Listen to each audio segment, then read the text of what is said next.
a backdrop or banner behind people, you're looking at. Something is there to stop people from these things. My people, thank you once again. Thank you. I really enjoyed talking. And we need to put them to positive use in a matter that would create economic impact as well.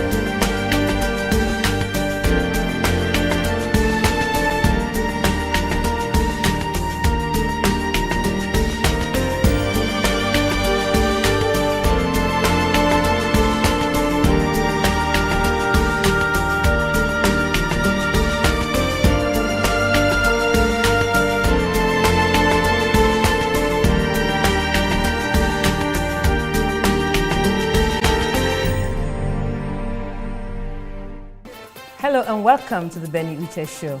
Glad you could join us today. I'm delighted to be with you today. Just in case you're joining us, this is the Benny Uche Show. Welcome again to the Benny Uche Show, and it's such a delight to be with you.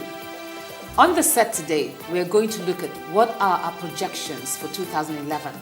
And I'm delighted to have two distinguished guests who are very capable of talking to you on what their perceptions and perspectives are for 2011. I just want to tell you to please get comfortable because it's going to be an interesting ride. We'll be right back.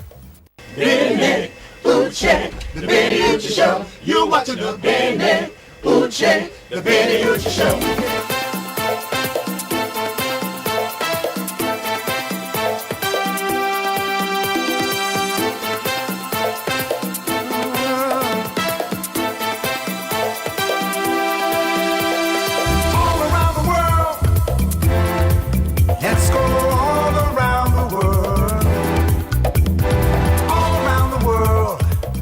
Welcome back. Before I bring my guest on the set for you to see and say, oh, so I'm not surprised he's the one, I want to give you a little rundown or give you some brief about his background and where he's coming from.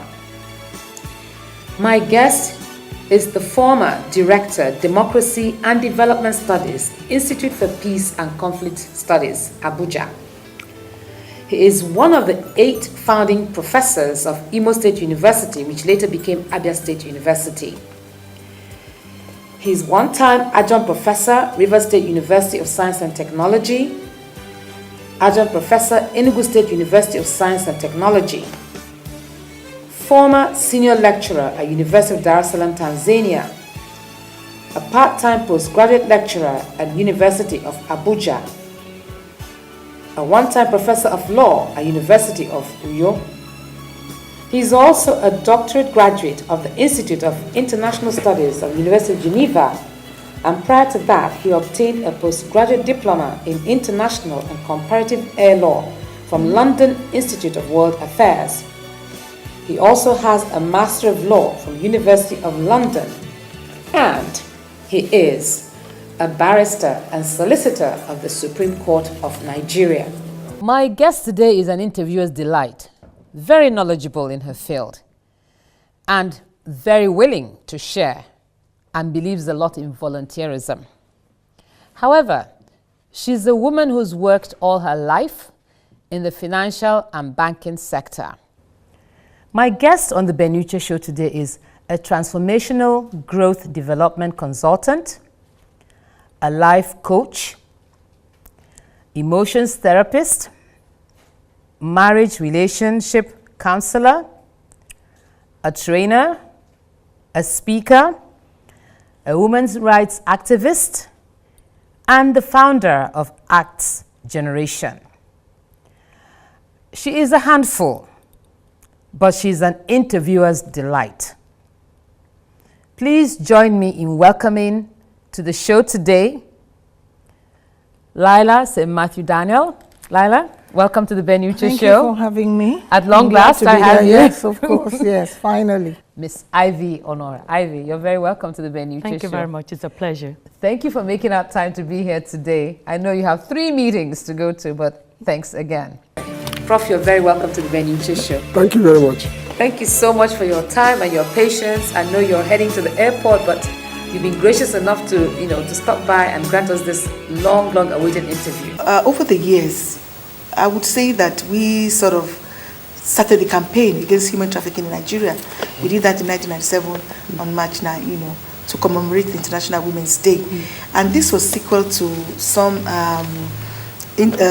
research that I was commissioned to do in Nigeria with another lady from Benin, Mrs. Grace Osakwe. And both of us, we did that research. It was the first time I got an insight into this issue of human trafficking. And all of these records are scattered all over the world. We have records in Lisbon, we have records in Brazil, you have cultural exchange between the people of Lagos and Brazil. Of course, you remember the Brazilian quarters in Lagos. There are people that connect with the Hispanic area. That's one thing. He does it, he gets away with it, he succeeds, he survives it. Extreme. But I don't know going to the extreme if that's the way to make yourself a brand, because that's what he does. But I don't think going to the extreme is what makes him a brand. That's just something he does for fun. They seem to me to be extreme things that he does. True, but what the extreme thing he does, yes, gets him attention. Okay. And it's always PR related, no doubt. So if he jumps out of a plane or jumps out of a parachute, jumps out of a plane or out of a balloon, it'll get the PR mention it should get. Okay. But I seriously doubt he's doing that to build his brand. What he's doing to build his brand is his business savvy, the companies he acquires, the way he runs his business, things like that. And that also gets amplified. So that's what people see. While we are not a political party, and we are non-partisan in our interaction with political parties, we do believe that it is critical that young people get involved. In fact, that is part of our central message. And so, absolutely, we will encourage members to go and run for elected office. We will encourage members to take up appointments and demonstrate that things can be done differently and that results can be achieved the right way.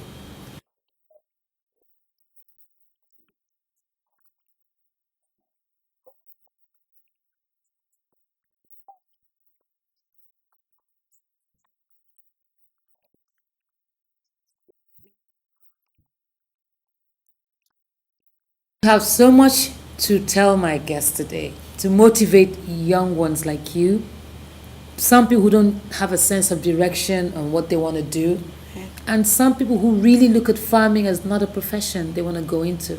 But guess what? You're going to know all the secrets and all the good things about being a farmer, and most especially a woman who's identified farming as a profession. How can we join if we're not there? I said, okay, what you can do is gather women together too and walk to a prominent place, either a human rights office or a government office. And what I want you to do is wear all black so that nobody says that there's any funding or financials concerned.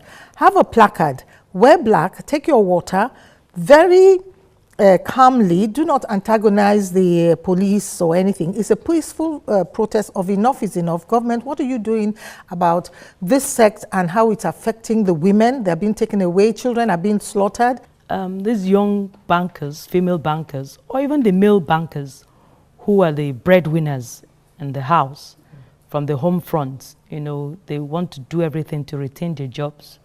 And at the last minute, they cannot meet up because these abstract targets has put them under undue pressure, and they just can't seem to meet up.